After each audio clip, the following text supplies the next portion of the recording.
panahon ng kaguluhan at pakikibaka laban sa mga Kastila, umusbong ang pag-iibigan ni Tenyong at Julia.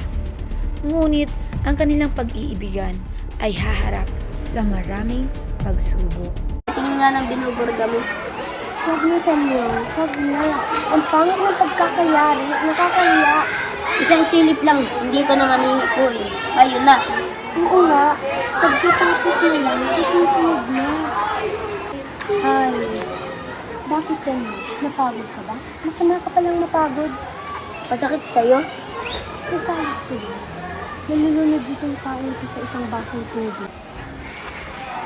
Ang lalim ng guntong hinga. Lalo mo lang ako pagagalitin. Julia, patawarin mo ako. Hindi na ako nagagalit. Masakit sa akin magalit ka at malaking bagay. Ang pangalan ko. Hindi nagkakamali ka. Ang panyo ito ay hindi para sa'yo. At kaninong pangalan ito? A. Antonio, N. Narciso, F. Flores. Hindi sa iyo ang pangalan Hindi pala sa akin, kanino? sa amo. Yan ang alay ko sa kanya ngayong kaarawan ng Pasko. Kung sa amo man o sa demonyo, bakit ang letra ay A, N at F? Oo nga, sapagkat ang A ay amo, at ang N ay natin, at ang F ay fraile. Mo nating praile, huwag mo akong pinagsisinungalingan tungkol sa mga taong yun. Mabilis magbantig ang tenga ko. Nakaganti ako. Julia, magsabi ka ng totoo. Kausapin mo ako. Napilitan si Tenyong na sumama sa pakikibaka. Tenyong, kailangan ka ng katipunan. Kailangan ka ng bayan. Oo, Miguel. Oras na para lumaban. Dapat hindi na tayo matakot. Anak, mag-iingat ka sa pupuntahan mo.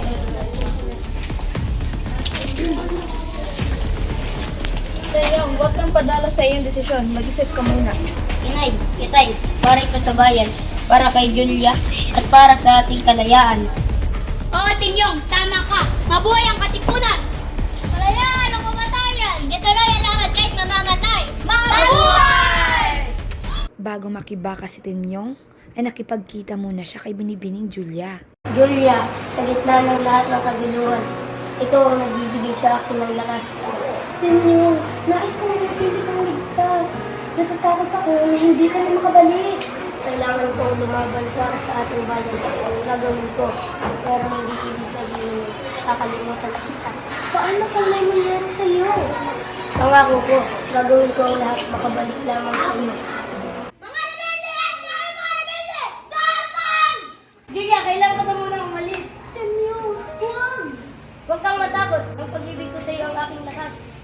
At sa kanyang pag-uwi, ay bumungad sa kanya ang kanyang ama.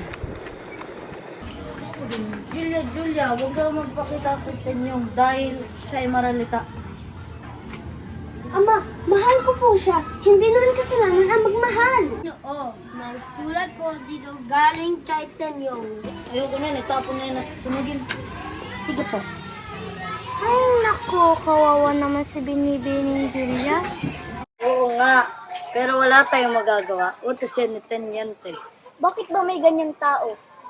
Matyagang nag-antay si binibining Julia sa pagbabalik na kanyang minamahal.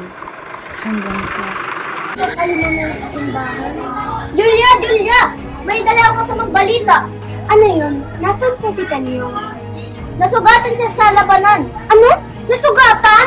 Oo, di ko alam kung gaano kalubha ang kanyang kalagayan. Kailangan ko na siya makita ngayon! Julia, mag-ingat ka. Delikado sa labas. Julia, may nais akong sabihin sa iyo. Ano po yun, Ama? Napagkasundoan na ipakasal ka tayo Miguel. Ano? Hindi maaari! Patay na si Tenyong. Kailangan mo isipin lang ng kinabukasan. Hindi maaari ako magpakasal sa isang taong hindi ko mahal.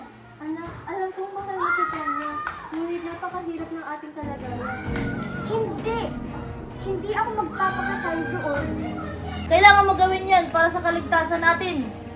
Kung mayroong makakaligtas sa aking pamilya, susubukan ko. lumipas ang panahon, ay naisakatuparan ang kasal ni Julia at Miguel.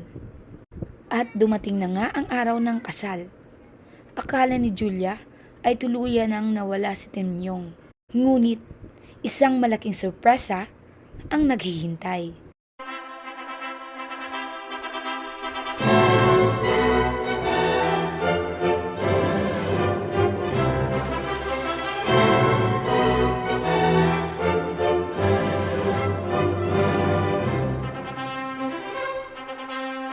Ano itong masasaksiyan mo ang pagkakaisang dibdib ni Julia at Miguel.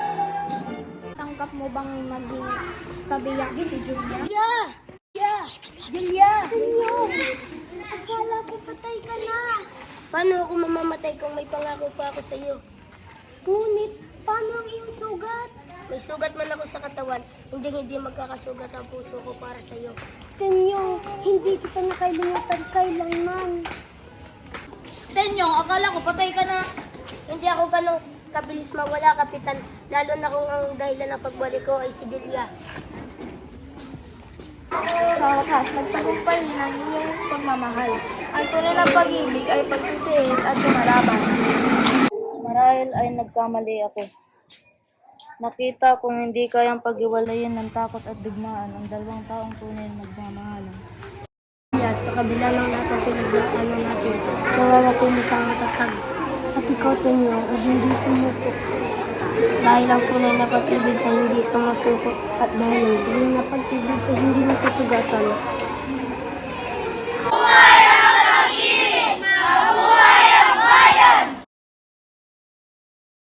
Sa huli, ipinakita ng walang sugat na ang pag-ibig, katapangan at pagmamahal sa bayan ay maaring magbigay ng lakas sa panahon ng pagsubok.